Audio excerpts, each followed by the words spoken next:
మన ప్రభుత్వం కొత్తలో వచ్చిన సందర్భంలో ప్రతిపక్ష నాయకులు ఏమన్నారు, ఈ ప్రభుత్వం ఉండదు, వచ్చిన రెండో రోజుకి మొదలు పెట్టిండు.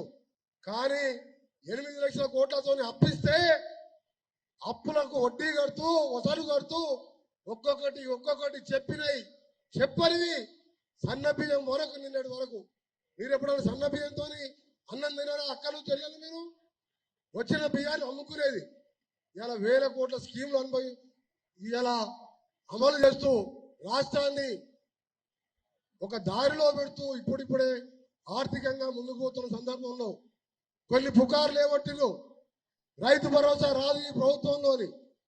మనం పెంచిన 6,000 చొప్పున 9,000 కోట్లు ఇవ్వడమే కాదు, దేశ చరిత్రలో ఎక్కడ లేని విధంగా 21,000 కోట్ల రూపాయలు 2 లక్షల లోపు మాఫీ చేసి చూపించాం. ఇవన్నీ కాదు, మన ప్రభుత్వ లక్ష్యం, మన ముఖ్యమంత్రి గారి ఆశయం, మా అందరి ఆశయం రైతులు బాగుండాలి, పిల్లలు భావితరాల పిల్లలు చదువుకోవాలి, ఉన్నతంగా ఉద్యోగాలు సంపాదించాలి. అందుకని స్కిల్ డెవలప్మెంట్ సెంటర్లు పెట్టుకుంటూ పిల్లల గురించి ఆరిస్తున్నాం. మరొక విషయం, మహిళలు మన అక్కా చెల్లెళ్ళు లక్షాధికారులు కాదు కోటీశ్వరులు కావాలని ఇలా పెట్రోల్ బంకులు ఇప్పిస్తున్నాడు. పెట్రోల్ బంకులే కాదు, ఇలా ఆర్టీసీ బస్సులే కాదు, మహిళా సంఘాలకు ఈ వారోత్సవాలు పెట్టుకుంటున్నాం. ఇవన్నిటికి తోడు ఇలా మా అన్న నరేందర్ అన్న, మా ఎంపీ గారు, మా ఎమ్మెల్యే గారు ఎప్పుడు మహబూబాబాదు వెనుకబడ్డ మాత్రం పోరాటాలకు మారుపేరు.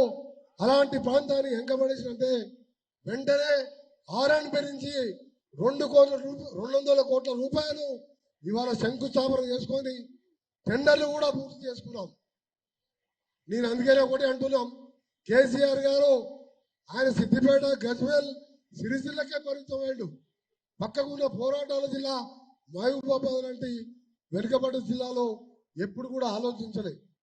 అందుకని ఇవాళ మా ముఖ్యమంత్రి గారి నాయకత్వంలో మంత్రులందరం కట్టుబడి ఉన్నాం.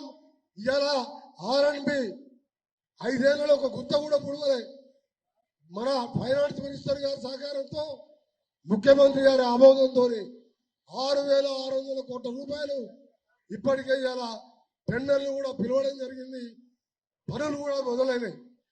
ఇంకా హ్యామ్ మోడల్లో 12,000 కోట్ల రూపాయలు మా డిపార్ట్మెంట్ R&B, మన సీతక్క డిపార్ట్మెంట్ లో మరొక 17,000 కోట్ల రూపాయలతో ప్రతి గ్రామం నుంచి మండలానికి, మండలం నుంచి జిల్లా హెడ్ క్వార్టర్ కు డబల్ రోడ్ గా ప్రతిదీ బీటీ రోడ్ గా వేసే కార్యక్రమం చేద్దామని తెలియజేసుకుంటూ మీ అందరికి చేతులు జోడించి ఈ ప్రభుత్వాన్ని, సోనియా గాంధీ తెలంగాణ ఇచ్చిన ఆ అమ్మ ఆశీర్వాదం, ఆమె లేకుంటే తెలంగాణ వచ్చేదే కాదు.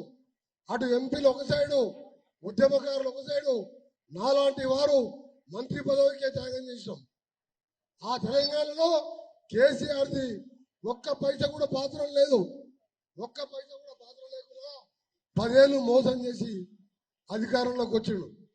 అందుకని మీ అందరు కూడా రాబో స్థానిక సంస్థల ఎన్నికల్లో మా ఎమ్మెల్యే, ఎంపీ గారే కాదు, మా నరేంద్ర అని చెప్పిన క్యాండిడేట్లకు సహకారం అందిస్తూ 100కు 100% మనం గెలవాలి. దాంతోపాటు సోషల్ జస్టిస్ తో ముందుకు పోతున్నా. సేవాలాల్ మహారాజ్ చెప్పినట్టు సేవాలాల్ మహారాజ్ ఒకటే మెసేజ్ ఇచ్చాడు, ఆ దేవుడు లాంటి వ్యక్తి మనం సమాజంలో సోషల్ జస్టిస్ పాటించాలన్నది సేవాలాల్ గారి కోరిక, ఆయన చెప్పినది అది. అదే ఇవాళ మన గవర్నమెంట్ కూడా పాటిస్తుందని తెలియజేసుకుంటూ మరొకసారి మీ ఎమ్మెల్యే, ఎంపీలతో పాటు మా నరేంద్రకు ఇక్కడ ఆహ్వానించి మా శాఖ తరఫున చేసే పనులే కాదు, మీ అందరినీ కలుసుకునే అవకాశం కల్పించినందుకు మీ అందరు కూడా చేతులు జోడించి నమస్కరిస్తూ జై హింద్, జై కాంగ్రెస్.